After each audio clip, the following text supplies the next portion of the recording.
Νίκο, σε ρωτάει. Τι κάνεις εκεί πέρα? Κρέπα.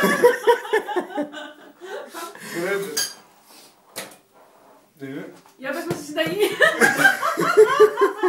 Εδώ να γράψετε τη συνταγή του Νίκου. Είναι διέτης, είναι υγιεινά αυτά, είναι υγιεινά. Θα μας δηλητηριάσεις, πώς το βλέπεις? Θα πάτε στην τουαλέτα μετά, όλοι μαζί. Εδώ η μαγική συνταγή. Στα γερμανικά μόνο για να μην την καταλαβαίνουμε πολύ. Τι γίνεται? Ο Νίκος κάτι χιάσου κάνει. Γιατί, εντάξει είναι. Δεν κάνει να γίνει πικτό αυτό. Ξέρω τι κάνω εγώ. Καλό είναι. Κώστα, πάρε μια κουτάλα.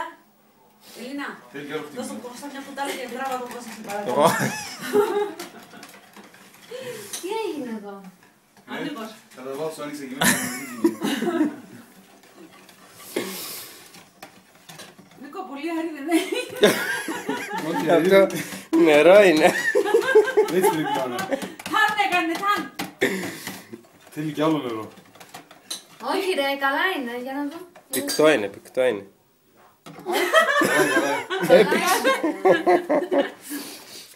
Πήρε συνταγή, καλά.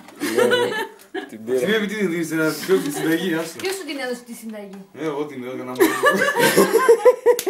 Από το ίντερνετ είναι. Κρέπες αλλά Νίκος. Από το ίντερνετ, αλλά να πώς θα τις ψήσει τώρα. μόνος μου θα τις πω. Και εδώ θα γίνει Να, βγάλε και τη μέρα να δείξουμε και τη μέρα να μην το τρώμε σκέτο. Αυτό θα μπορείς να τη βάζω όλο από εδώ. Τι, ναι.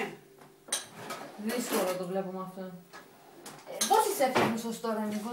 Παλιά ήταν άλλα δηλαδή. Κώστα, αύριο το πρωί σε βλέπω να παίρνεις. κρέπες δουλειά. Είσαι τώρα κορυφαίο. Θα σου τις πακετάρω εγώ. Άμα